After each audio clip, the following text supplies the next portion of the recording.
Or Colby, the golden retriever, died Friday after being left in a drying cage by a groomer at a Virginia Petco. The vet says the 2-year-old golden retriever died from heat stroke, and more than an hour after passing away, the vet said that Colby's body temperature was still 105 degrees. Buck posted this important question, quote, "Anybody good at math enough to figure out how long and how hot the dryer was to have the dog still at 105 more than an hour after death?"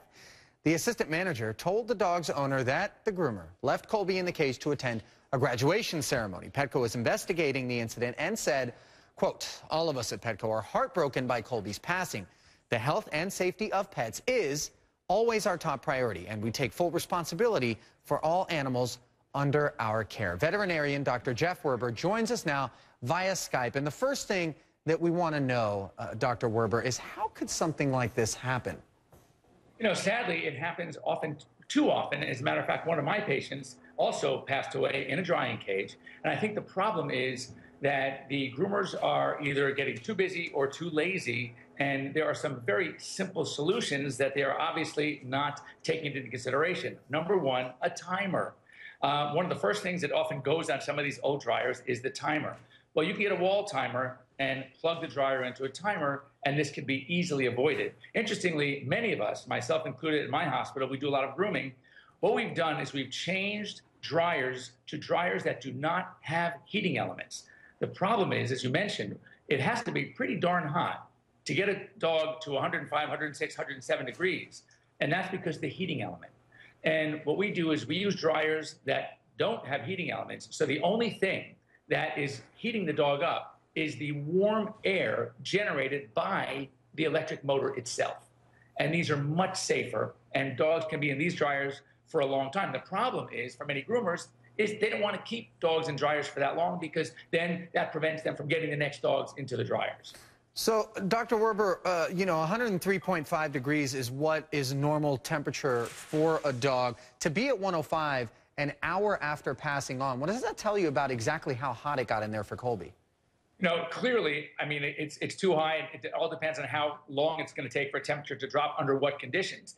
And actually, 103.5 is a little high. You know, the numbers that we usually use is 102.5, maybe 103 if the dog was traveling, 20, 30 minutes in a car to come to the vet hospital. But 102.5 is about the high normal that we like to see. So we're talking, several degrees above that. And, it easily could have been blowing, certainly hotter than 107 degrees. Okay, so I'm dropping my dog off at the groomer, let's say hypothetically. What can I do when I'm not in control of the situation to make sure that my dog is going to be safe there? Are there questions I should be asking? Or, how do I protect my pet from having this happen?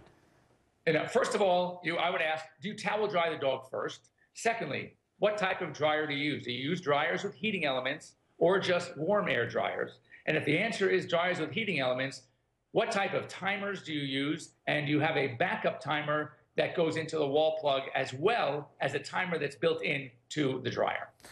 Dr. Werber, what was the story about the patient that you had that passed away from something similar? Very similar. It was a chow chow brought to a local, very well-known grooming facility in West Hollywood, California.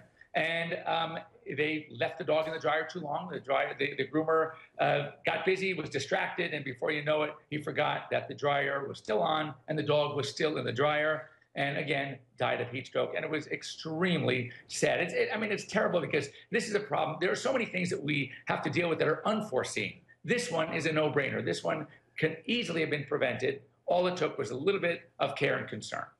Dr. Werber, thank you so much for your time. We appreciate it. Thank you.